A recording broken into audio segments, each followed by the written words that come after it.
Bonjour à tous, j'espère que vous allez bien. Je suis très heureux de vous retrouver aujourd'hui pour une vidéo un peu spéciale sur ma chaîne YouTube. En effet, aujourd'hui je voulais voir avec vous quelles sont les 3 vidéos d'exploration les plus regardées sur ma chaîne YouTube. On va se faire le top 3 ensemble. Juste avant, pensez bien à vous abonner et à activer la petite cloche. Et c'est parti, on y va. Et pour démarrer ce top 3, la 3e position de ce classement avec le château aux Comtoises. Un château exceptionnel, encore entièrement meublé à l'époque où on l'a exploré en 2024. La vidéo cumule plus de 6300 vues en ce moment sur YouTube. Bon allez, sans plus tarder, direction le château aux Comtoises, on se regarde l'exploration ensemble. C'est parti.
Alors là, j'ai jamais vu ça. C'est l'un des plus beaux spots que j'ai fait.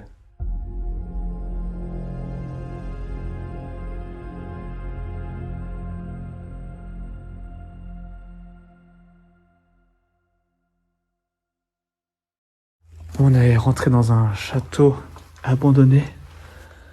Et on est au niveau des sous-sols. Mais déjà, on peut vous rendre compte que c'est en partie meublé. Avec ce meuble, les vesteliers qui sont là-bas. On a la table ici, qui est en partie dressée, et la grosse cheminée juste en face. On est vraiment, hein, vous allez le voir, au ras du sol, hein, on est entre le rez-de-chaussée et le sous-sol. Et il y a un vélo ici, et on a une ancienne toile de décoration, une scène de vie d'époque dans cette petite cuisine. Il y a une comptoise qui est là-bas au fond et qui a été évidemment volée, comme c'est très souvent le cas en urbex. Bon, on a fait le sous-sol en partie. Il y a un accès qui mène peut-être au château lui-même, en tout cas à l'étage.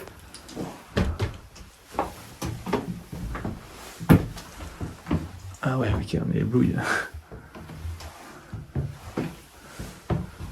Et on est très discret. Et on y va doucement parce qu'on sait pas si c'est sous alarme ou quoi. Après, ça a quand même l'air bien dégradé. Hein. Quand tu regardes les murs, tu regardes l'état là-bas des toilettes. Les volets.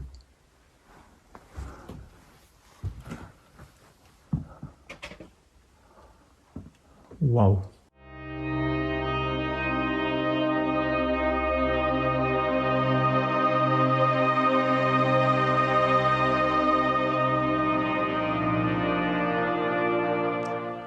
Alors là, j'ai jamais vu ça. 2 comptoises. Tu l'as vu? Ouais, à gauche là. Ouais. Mais attends, il n'y en a pas une là-bas, regarde. Regardez, vous avez une comptoise. De chaque côté comme ça. Incroyable. Oh, le coffre-fort. L'escalier est stylé. On vient à peine de rentrer et déjà c'est très joli ce qu'on voit. J'ai jamais vu des comptoises comme ça mis à même le mur. C'est fou. On continue d'avancer dans ce château. C'est lui? Ah ouais. On dit vite fait. Plein de vieilles photos, de vieilles voitures. On a Rembrandt, monsieur, bonjour. trop beau. Oh, c'est magnifique. Regardez ça. Mais non. C'est tellement stylé, messieurs, dames. Oh, la pièce de fou. C'est l'un des plus beaux spots que j'ai fait. C'est quoi, j'ai jamais vu le piano comme ça. À queue, ouais, c'est très rare. Hein. Oh, c'est incroyable. C'est très très rare. Cette pièce est incroyable. Je crois que c'est le mot qui va revenir le plus dans la vidéo, ça va être incroyable. Regardez, moi, cette bibliothèque avec ce divan là.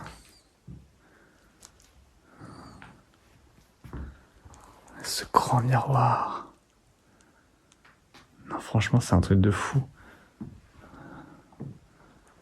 Waouh.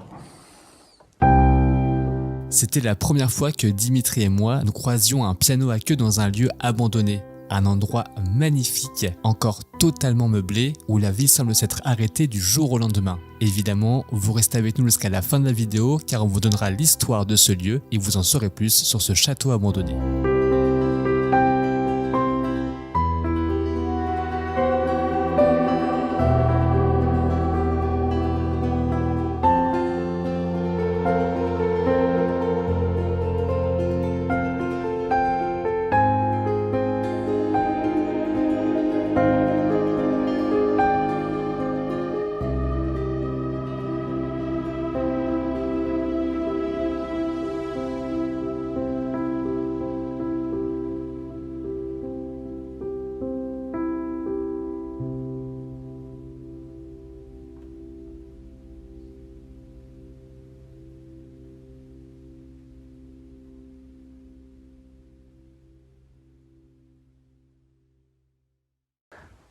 Cet endroit est juste magnifique. Rien que cette pièce avec le piano est très belle. On va aller dans la pièce d'en face. Waouh, la salle du banquet. Waouh, c'est tellement beau. C'est incroyable. C'est vraiment époustouflant de pouvoir voir ce genre de choses. Et la comptoise.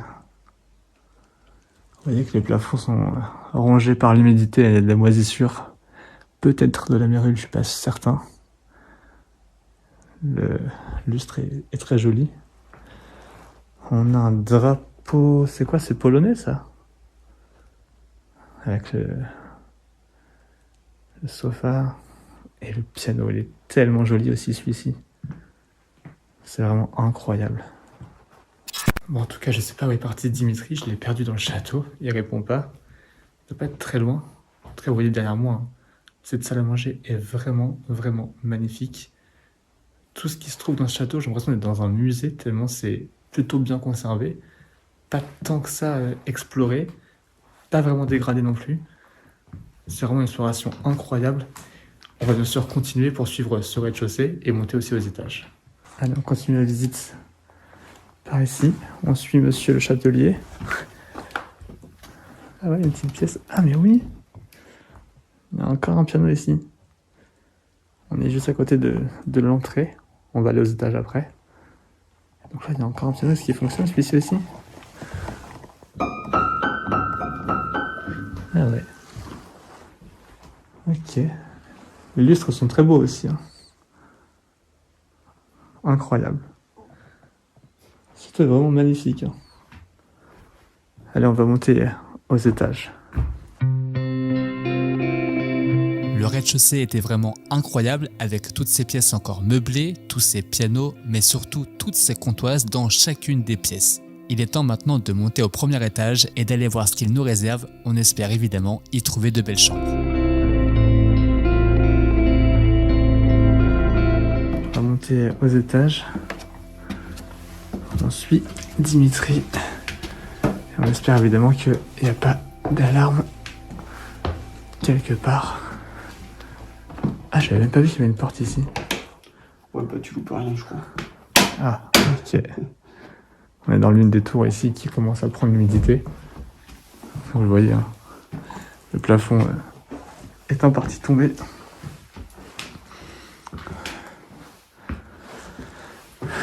Ouais, on va faire très gaffe où on marche. Vous voyez que là, ça s'effondre aussi à moitié. Il y a encore une comptoise. Étonnant. pièce. Encore un étage. Ouh. Et puis par terre, tu sens que le plancher, il est pas très...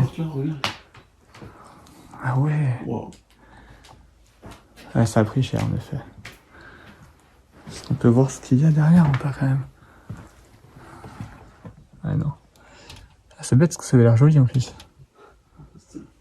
Est-ce qu'on peut faire le tour pour voir sous un autre angle? Oh. C'est quoi, Juste ça. D'accord. Normal. Je pense qu'il y a des chambres en face. On va aller voir ça. Du coup, on avance ici. À gauche, je vous l'épargne, parce que ça sert à rien. En fait, il y a des travaux qui ont dû être commencés. Avec des échafaudages et du bazar. C'est pas intéressant. Là, on a une espèce de couloir avec un lit d'appoint ici. Où on a un petit balcon. Oui, c'est Dimitri. Regardez le terrain. Comme c'est incroyable. Voilà. Voilà mon chez moi. Beau gosse. Ouais. Hop. C'est classe. C'est quelque chose dans la malle. Et si, j'aime. Ouais, j'aime bien. Elle est fermée? Non. Ah, c'est de la vieille tapisserie. Ok. C'est bon. Bon, on va aller explorer le reste de l'étage. Du coup, on va par là. Oh. Une magnifique chambre. Waouh.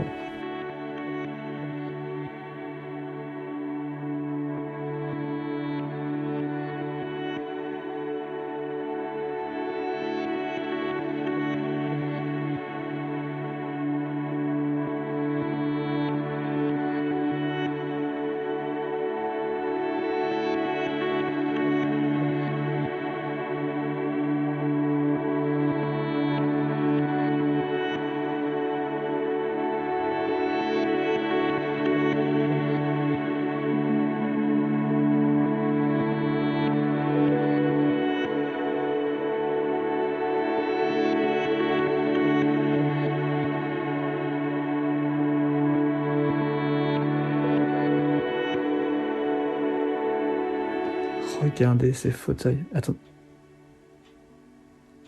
Vous entendez ou pas? Genre. Regardez. Ça fonctionne toujours. Est-ce que c'est à l'heure? 5h05.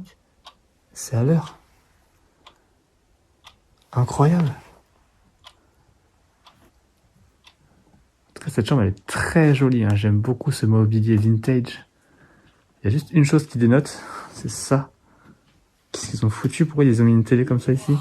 C'est hyper beau. Moi, je fais le tour de la chambre et regardez, je vous montre ce que j'ai trouvé juste ici. Regardez ces vieux téléphones Nokia. On en a 3.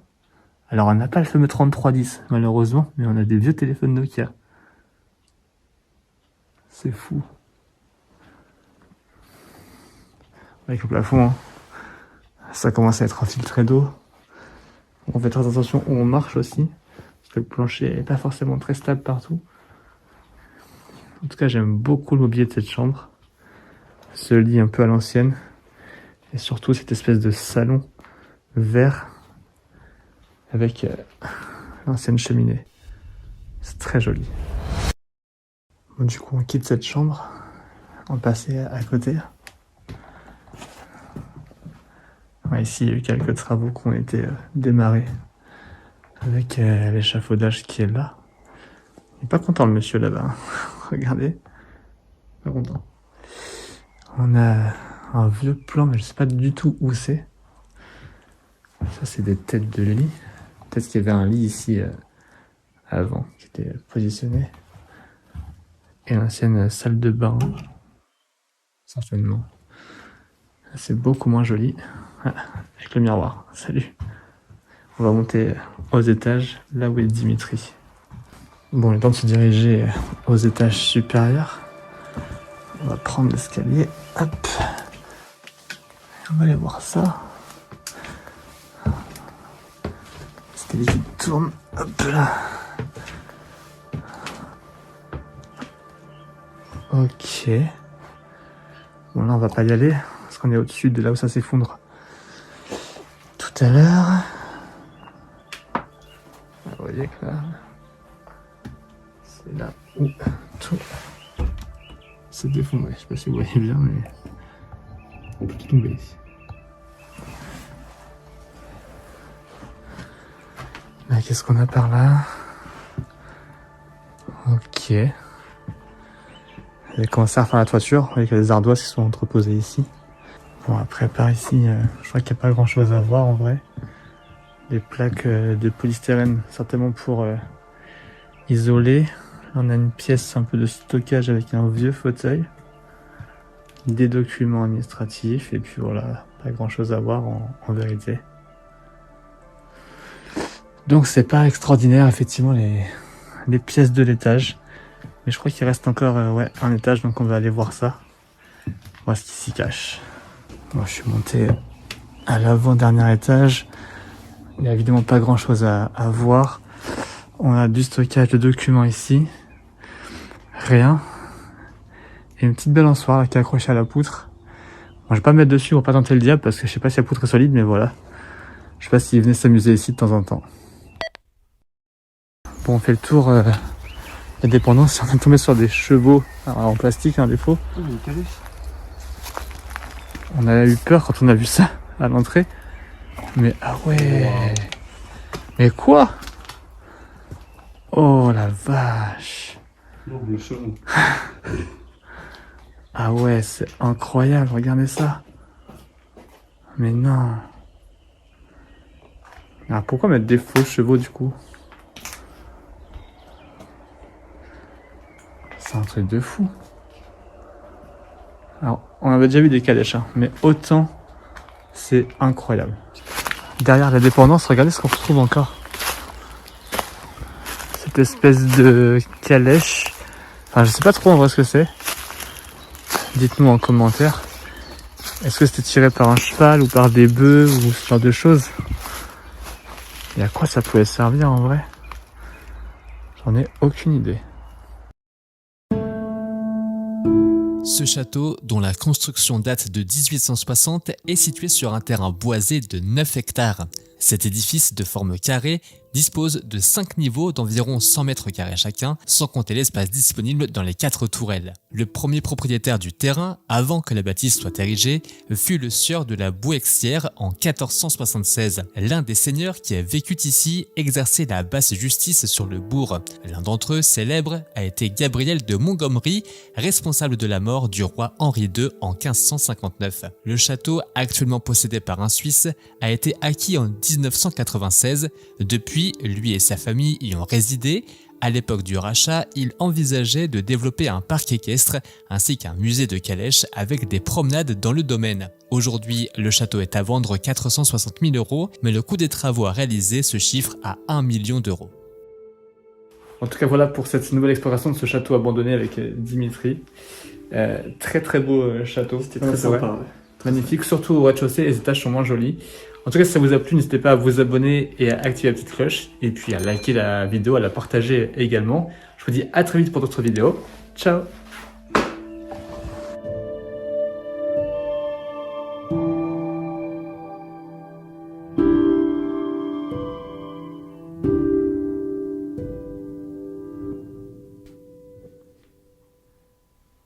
Quelle exploration incroyable, vraiment on en a pris plein les yeux ce jour-là, avec des pièces encore entièrement meublées à l'époque. Bon, il faut savoir qu'aujourd'hui ça a un peu changé, beaucoup d'objets ont disparu et le propriétaire serait revenu sur les lieux pour entreprendre des travaux, mais manquerait de financement et semble un peu démuni face à l'état de son château. Pour la suite de ce top 3 des vidéos d'exploration les plus vues sur ma chaîne YouTube, on va bien sûr passer à la deuxième place avec la Villa Bellakis. Là encore, une magnifique demeure en région parisienne, totalement à l'abandon à l'époque où je l'ai exploré. Si à l'intérieur il n'y avait plus grand chose à voir, la bâtisse en elle-même et son architecture étaient vraiment magnifiques. Et on regarde ça ensemble dès maintenant, c'est numéro 2.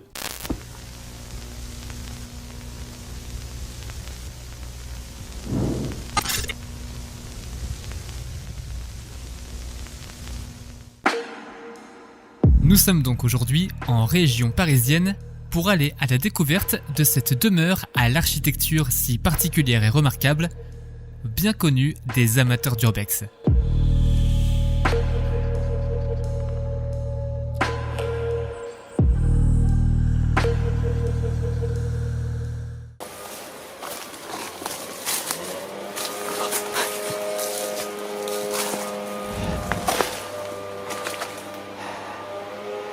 Et voilà notre porte d'entrée. Cette villa a été abandonnée brusquement et semble depuis figée dans le temps. On peut déjà remarquer d'extérieur ses murs de pierre, sa toiture à pignons, mais aussi les traces du temps qui passe.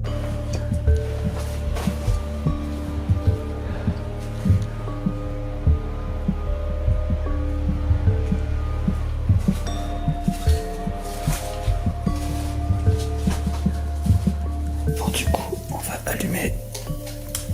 Tac. Et là, on peut aller explorer toutes les parties sombres. Et je sais pas ce qu'on va trouver. Pas grand chose, j'ai l'impression en tout cas.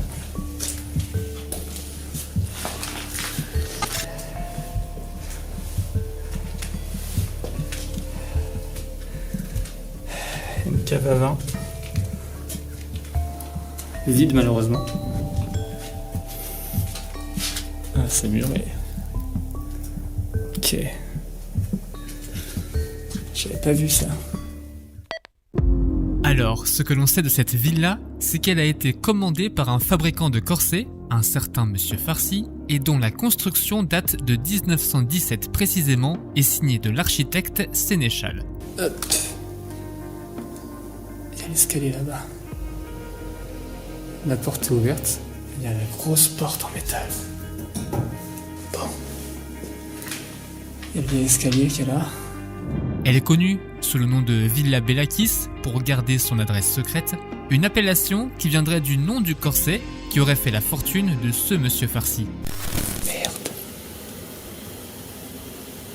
Je crois que je suis repéré. Merde. Ok. Il est parti.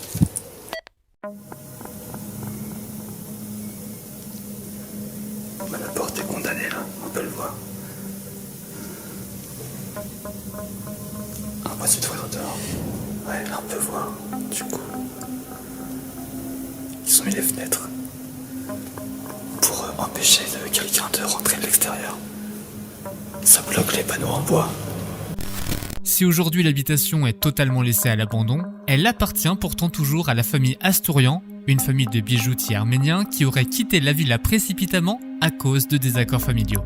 Une famille royale aurait également vécu dans cette demeure. Ils l'auraient abandonnée à cause d'une histoire de succession et de problèmes d'héritage, ce qui est souvent le cas pour ce genre de bâtisse. On va monter à l'étage. Il a l'air de faire plus jour à l'étage. Ce qui n'est pas forcément une bonne nouvelle. Ça veut dire qu'on est plus exposé à la lumière et donc aux fenêtres.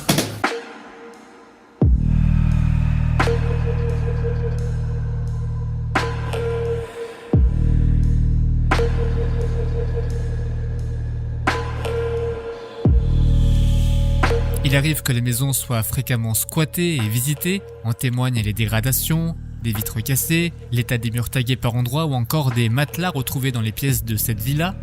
Et il y aurait même eu au sein de ces murs des rites sataniques et même un suicide, nous dit les légendes.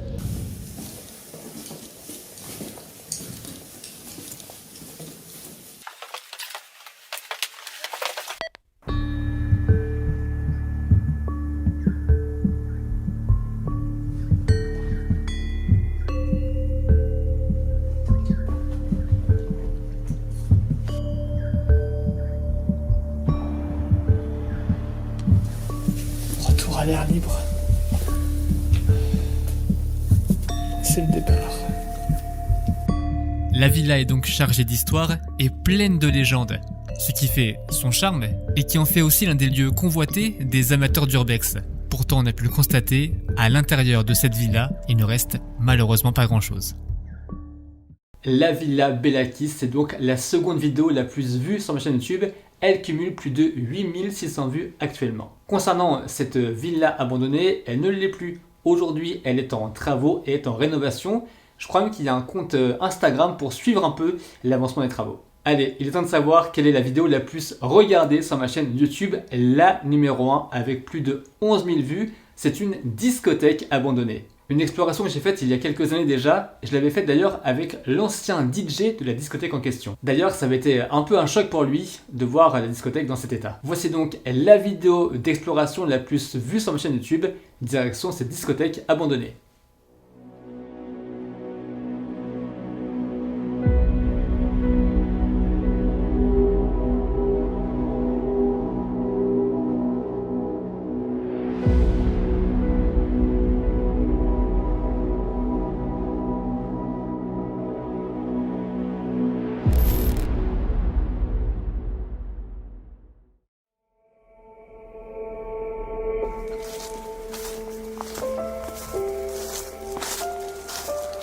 Aujourd'hui, je vous emmène donc découvrir une discothèque abandonnée depuis 2016.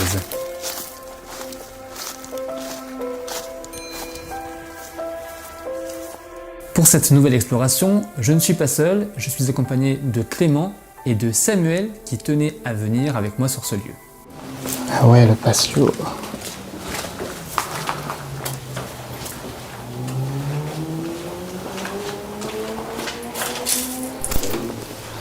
Et à l'époque, on pouvait aller là ou pas?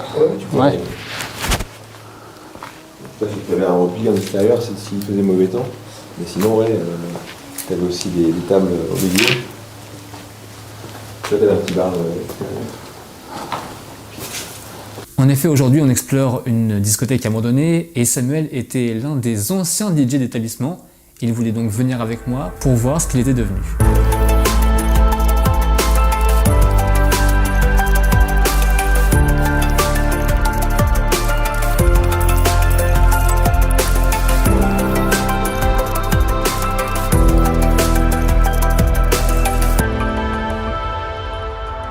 On fait le tour du patio.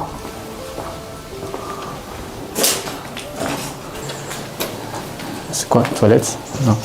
Ah non, on rentre. Non, ok. pas pour dans la veille de... Alors une fois sur place, ce qui est assez impressionnant, c'est la taille de son parking. Plusieurs milliers de mètres carrés, aujourd'hui totalement envahi par la végétation. Une fois à l'intérieur de la discothèque, le spectacle est assez désolant et fait mal au cœur à Samuel. Évidemment, lui qui l'a connu dans ses années fastes, découvre aujourd'hui un paysage totalement différent de ce qu'il a pu connaître. Bon, après avoir fait le tour du patio, on va rentrer dans le vif du sujet, à savoir la salle principale. Effectivement, je comprends que ça fasse mal au cœur parce que c'est vraiment incroyable.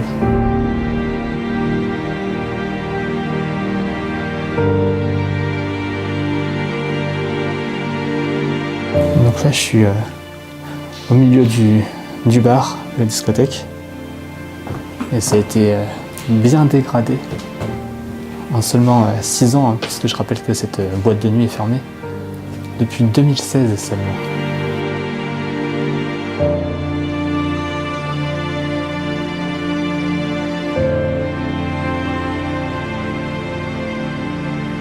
On voit les ronds par terre, là où étaient posés les tabourets. C'est encore marqué au sol.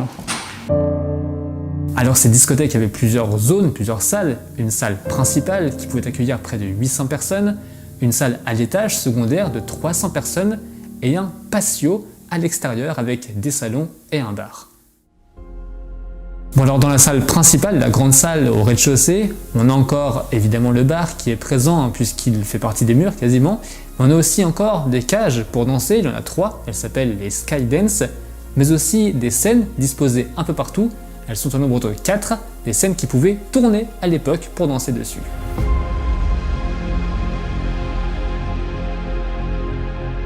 Bon, je vous fais un aveu, je suis jamais rentré dans une cage comme ça en discothèque.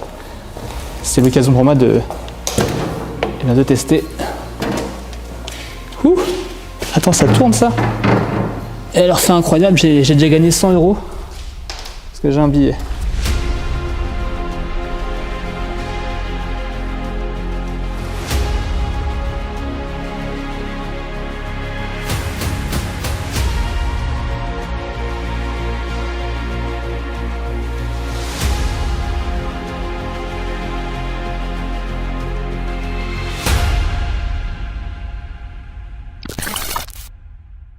Si cette discothèque est aujourd'hui abandonnée, ce n'a pas été toujours le cas évidemment, elle a d'ailleurs été l'une des plus réputées et des plus fréquentées de son département. Elle pouvait accueillir plus de 1000 personnes lors des grandes soirées. Créée dans les années 80, elle a changé de propriétaire et de nom à plusieurs reprises, notamment en 1994 et plus récemment en 2015. Mais c'est le 13 juin 2016 que cette discothèque fermera ses portes définitivement et depuis cette date, elle est laissée à l'abandon.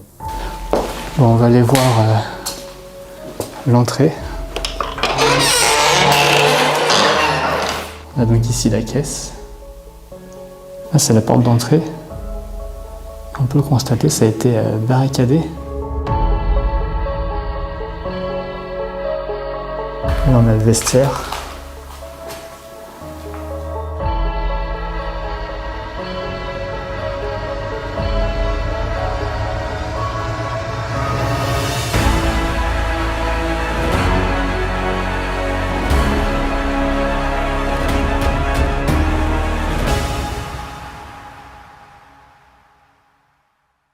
Parce qu'il y a une salle en haut, c'est ça?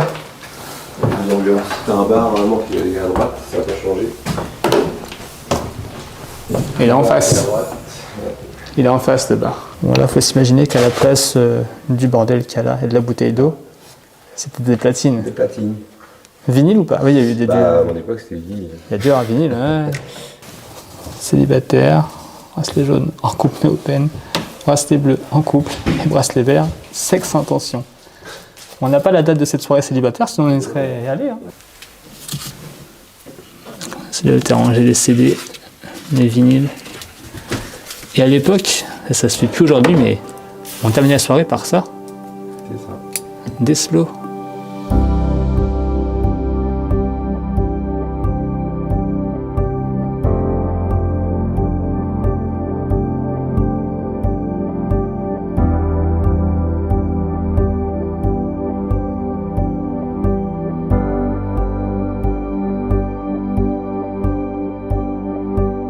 Pendant cette exploration, on a pu également accéder aux locaux privés de cette boîte de nuit. Mais là, c'est pareil, hein, ça a été assez vidé. Il reste quelques produits d'entretien, quelques machines ou quelques cartons. Mais dans l'ensemble, pas grand-chose à voir non plus.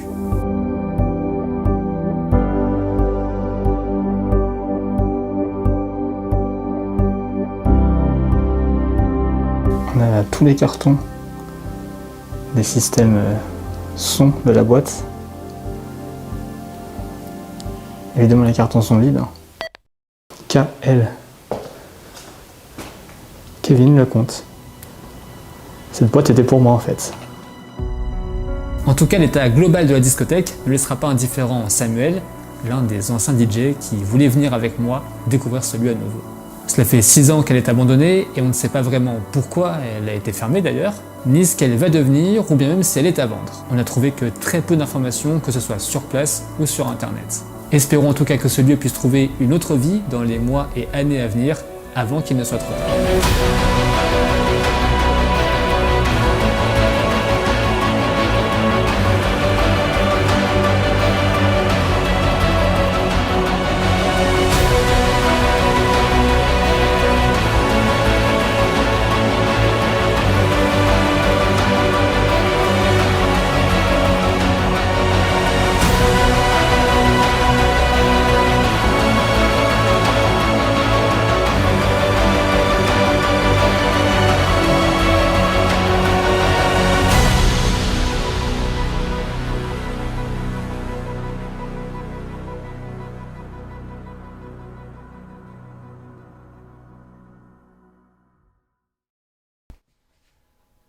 Bon là encore, vous l'aurez vu, une exploration incroyable. D'ailleurs, je vous ai mis chaque lien de ces explorations en description de la vidéo. Et je vous les mets également à chaque fois en petite fiche. En tout cas, si vous avez aimé faire ce top 3 ensemble et de voir ou revoir ces explorations, n'hésitez pas à mettre le petit pouce en l'air, ça fait toujours plaisir. Et à partager cette vidéo et les autres évidemment. Pensez aussi à vous abonner et à activer la petite cloche pour rester informé des prochaines vidéos qui sortiront ici sur YouTube. En tout cas, je vous dis à très vite pour de nouvelles explorations. À bientôt. Ciao.